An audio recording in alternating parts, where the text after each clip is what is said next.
Well, I don't know what's going to happen in the short run, but what I do know is in the long run, markets are going up. And I think the drivers of that market going up are essentially the same, which is the economy remains relatively relatively robust.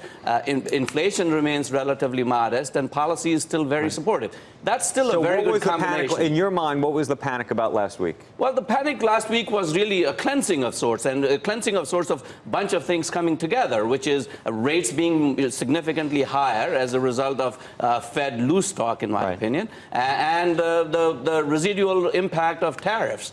None of these things are good for the markets. I think we are somewhat constrained until things get clarified.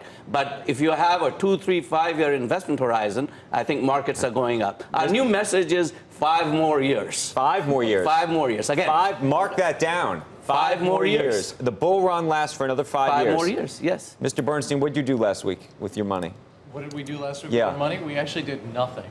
Nothing? Nothing. We did nothing. We're not short-term traders, so we did nothing, and I say that proudly because I think day-to-day movements are mostly noise. But to get to your point, I think there's always a balance between earnings and interest rates, right? And in the short term, that can get out of whack. And I think we saw that in the last few weeks where interest rates spiked more than people thought, and we haven't yet seen the commensurate gain in earnings that would cause interest rates to go up that much, right? Nominal growth is what's going to cause interest rates to go up, and we haven't seen that. So I think if we go through this earnings period and we don't see a rally in the market from the earnings side, which I think is going to be quite good again, then I think you have a lot to talk about. But right now, I think it's kind of noise back and forth between interest rates going up. I will say, and I've said this many times, I think people's expectations for nominal growth are way too low.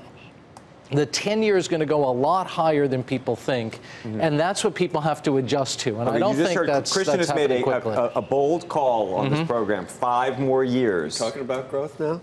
I've always said that I thought nominal growth was going to be strong. You don't remember our conversation? You wouldn't let me finish now the sentence. Now you're talking about, so what are you thinking for growth then? I think the key word is nominal. Okay. Nominal growth is going to be stronger than people think. Okay, I'm not sure real growth will be. But stronger than people think. Can I have a number? No, I don't. Okay, all right. I want to go back to the 5-year call here. Worse than you. Which is to say, people always say we're in the 7th or 8th inning. 5 years, it puts you into serious extra innings. Yes. How do you get there? And the reason for that is very simple.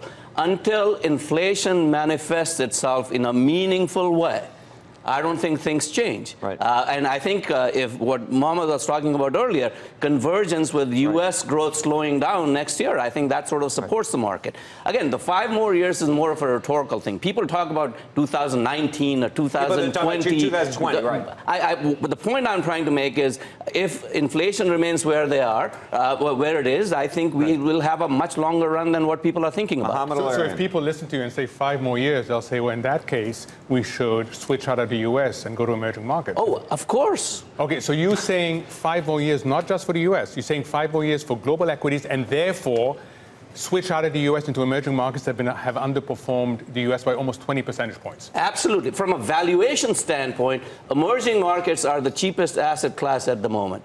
And if you believe that this cycle is going to last a lot longer than what people are anticipating, I think emerging markets in particular and international equities in general are probably where you want to be.